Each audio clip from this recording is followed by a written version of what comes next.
está colocando, qualificando o país de uma forma como a gente nunca imaginou.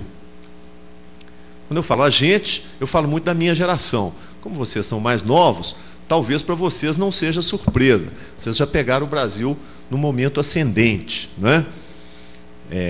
Depois do Plano Real. Porque isso tudo é uma construção, né, gente? Não é... Eu estou falando muito do presidente Lula, porque, sem dúvida nenhuma, ele está colhendo grandes méritos. Mas a construção começou antes. Nós temos que reconhecer que o governo também do presidente Fernando Henrique fez a parte dele, menos do que eu acho que podia ter feito, mas fez a parte dele, deixou para nós um país com um equilíbrio econômico estabelecido, e agora o presidente Lula está fazendo mais do que o dever de casa, né? Está indo até além da expectativa. Então, é uma construção que o Brasil tem vindo. Então, para vocês que já pegaram essa construção andando, porque são mais jovens, talvez não seja surpresa. Mas, para a minha geração, é uma surpresa extraordinária quando nós vemos o presidente da República dos Estados Unidos da América virar para um presidente brasileiro e dizer assim, não, esse é o cara. Né? Ainda exagera e fala, eu amo esse cara, I love this guy. This is the guy, I love this guy. Quer dizer, o que é isso? É a simpatia do Obama pelo Lula? Bem, pode ser um pouco, sem dúvida mas não é só isso. Um presidente da República dos Estados Unidos não fala nada gratuitamente. Essa frase significa o reconhecimento da maior nação do mundo, ainda e durante muito tempo será, os Estados Unidos da América, da entrada em cena de um novo e importante protagonista, que é a República Federativa do Brasil, né? E agora o resto está vindo por decorrência. E as Olimpíadas vão ser aqui, a Copa do Mundo já seria aqui.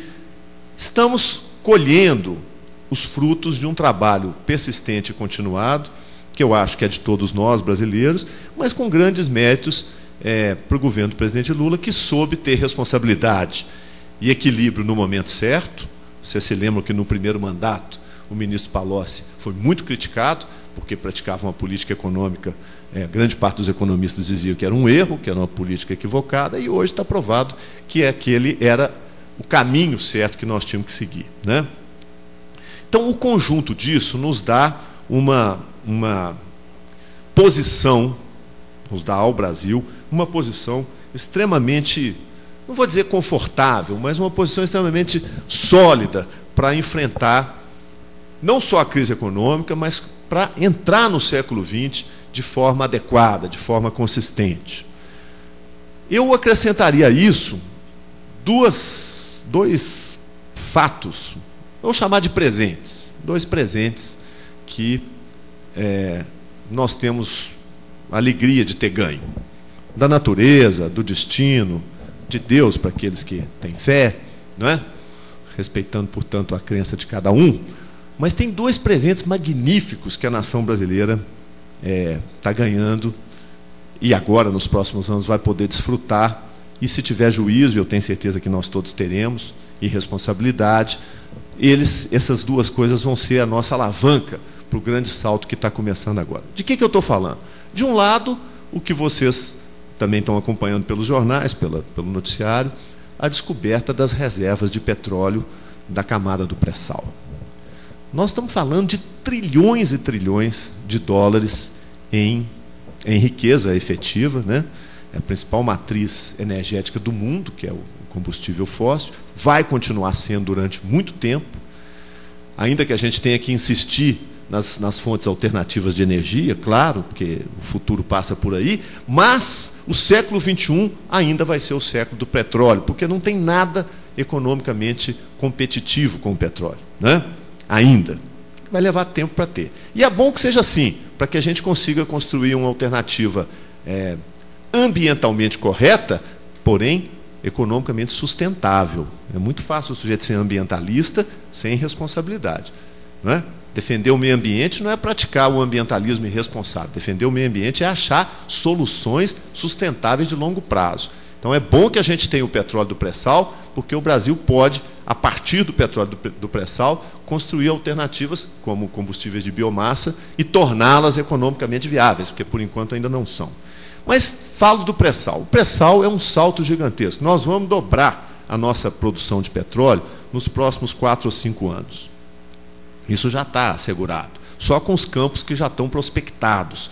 Os outros que vão ser prospectados ainda vão nos dar um potencial gigantesco para atravessar esse século, até o final do século, com uma riqueza que a gente não suspeitava que ia ter, né?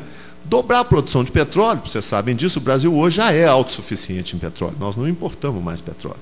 Nós fazemos uma pequena importação para fazer o ajuste de combustível fino, óleo diesel, etc. Mas não há necessidade, no volume bruto de petróleo que a gente produz já é suficiente para o nosso gasto. Agora nós vamos ter o dobro, isso num prazo de 4 a 5 anos. A exploração comercial começa em 2 anos, dos campos já prospectados. Vamos ter uma riqueza fabulosa, utilizada de modo correto, porque o governo, e essa discussão é bom que todos nós acompanhemos, vocês em especial, porque o futuro do Brasil repousa em grande medida na utilização adequada dessa riqueza, e vocês vão compartilhar disso por muito tempo, porque são jovens. A forma adequada de se apropriar desse ganho, eu acho, é o modelo que o governo está propondo à discussão na Câmara agora, que é o modelo de partilha, em vez do modelo de concessão. Sobre isso depois nós podemos falar com mais tempo, mas é basicamente o fato de que você oferece para a companhia que explora, que ela cubra o seu custo de exploração, se ressarça do custo de exploração, mas que remunere a União, não a Petrobras, mas a União, ao governo brasileiro, em petróleo, em óleo combustível, numa proporção adequada. E essa riqueza apropriada dessa forma não vai para o caixa do governo, para o caixa corrente do governo, para o orçamento corrente do governo. Vai para onde? Vai para os fundos que vão ser criados, Fundo de Desenvolvimento, o Fundo da Educação, o Fundo da Saúde, o Fundo da Ciência e Tecnologia. Pelo menos 4 grandes utilizações de longo prazo para esse recurso. Então, nós vamos ter dinheiro.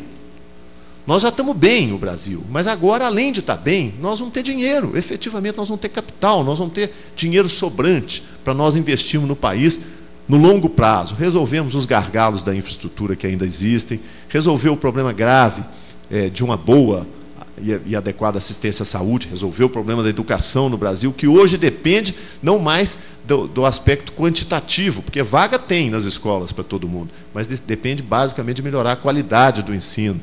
Enfim, nós vamos ter dinheiro para atacar esses problemas. De um lado, primeiro presente. Segundo presente, esse é menos famoso, menos falado, mas eu dou muito valor a ele, até porque tem a ver com vocês, com a juventude. Qual é o segundo presente? O Brasil está chegando, já chegou, na verdade, a partir de 1998, 99, no início do século XXI, nós entramos naquele período que vai durar 30, 40 anos mais ou menos, naquele período que os economistas chamam de bônus demográfico. O que é o bônus demográfico? Acontece só uma vez na história de cada país. Só uma vez, depois não repete nunca mais. Os Estados Unidos da América, por exemplo, tiveram o bônus demográfico mais ou menos dos anos 20, um pouco antes, da primeira década do século XX até o período imediatamente subsequente à Segunda Guerra Mundial, 45, 50. Né? Foi o bônus demográfico norte-americano. Coincide com um grande salto que os Estados Unidos deram. E nós vamos ter agora o nosso bônus demográfico, até mais ou menos 2040, 2045. Bônus demográfico é o seguinte: a população economicamente ativa do país sobrepassa o segmento de população que está fora da idade produtiva. Para vocês terem uma ideia, o Brasil atravessou o século XX, todo o século XX, na média, claro que teve momentos maiores, momentos menores, mas na média, com 18 brasileiros em idade produtiva, em cada grupo de 100, 18 brasileiros em idade produtiva para 82 fora da idade produtiva. Basicamente porque eram muito jovens. Nós tínhamos uma população de crianças e jovens, né, adolescentes, enorme no século XX. E um pouquinho lá em cima na faixa etária mais idosa. Agora, como nós estamos fazendo a inversão, que o país está ficando maduro, está ficando adulto, nós vamos ter, ao longo desses 40 anos que eu mencionei, 50 no máximo, nós vamos ter, pela primeira e última vez na nossa história, a espantosa quantidade de 58, na média, 58 brasileiros em idade produtiva para 42 fora da idade produtiva. Então vocês imaginem, um grupo de 100